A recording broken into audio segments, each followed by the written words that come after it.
สวัสดีครับมาเบิ่งอีกแล้วพี่น้องเอ้ยเบิ่งเอาเด้อครับเด้อมื้อนี้เอาเงินเงินโบราณมาให้เบิ่งจักเก่าโบเก่าละ2,470เหรียญนี่เงินสตางค์พี่น้องเอ้ยโอ้ยเห็นเนาะโอ้คือมัวแท้เนาะอันนี้เนาะ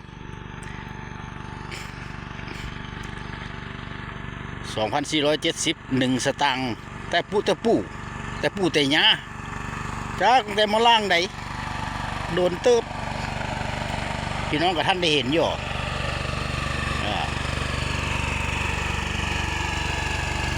เป็นอะไรเนาะอันนี้เนาะมีฮอตเทือมา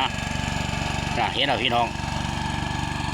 2,470สตางค์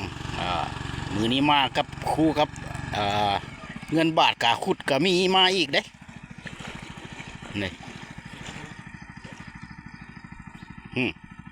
ราชการที่เก่าผุดตั้งแต่มาล่าง แต่ผู้ถ่ายคลิปอยู่นี่ก็บ่ทันได้เกิดพุ่นละเอามาให้เบิ่งเงินผู้เฒ่าผู้โถเงินโบราณมาพิจารณาเบิ่งเด้อสนใจก็คอมเมนต์มามักอะกดบวกเข้าไปติดต่อกันได้คอมเมนต์มาบอกกันพร้อมกับรู้ภาพน้ำโขงพร้อมนี่แนวคนอยู่น้ำโขงเนาะครับเนาะถ่ายแต่น้ำโขงนี่ได้ยามเบ็ดยามมองหาปูหาปลาไหลอวนไหลมองมาพร้อมกับท่านประธานชมรมคนพิการนี่ดี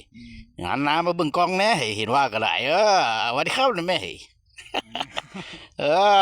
ขอบคุณหลายๆนะครับเนาะโอเคนี้นะครับ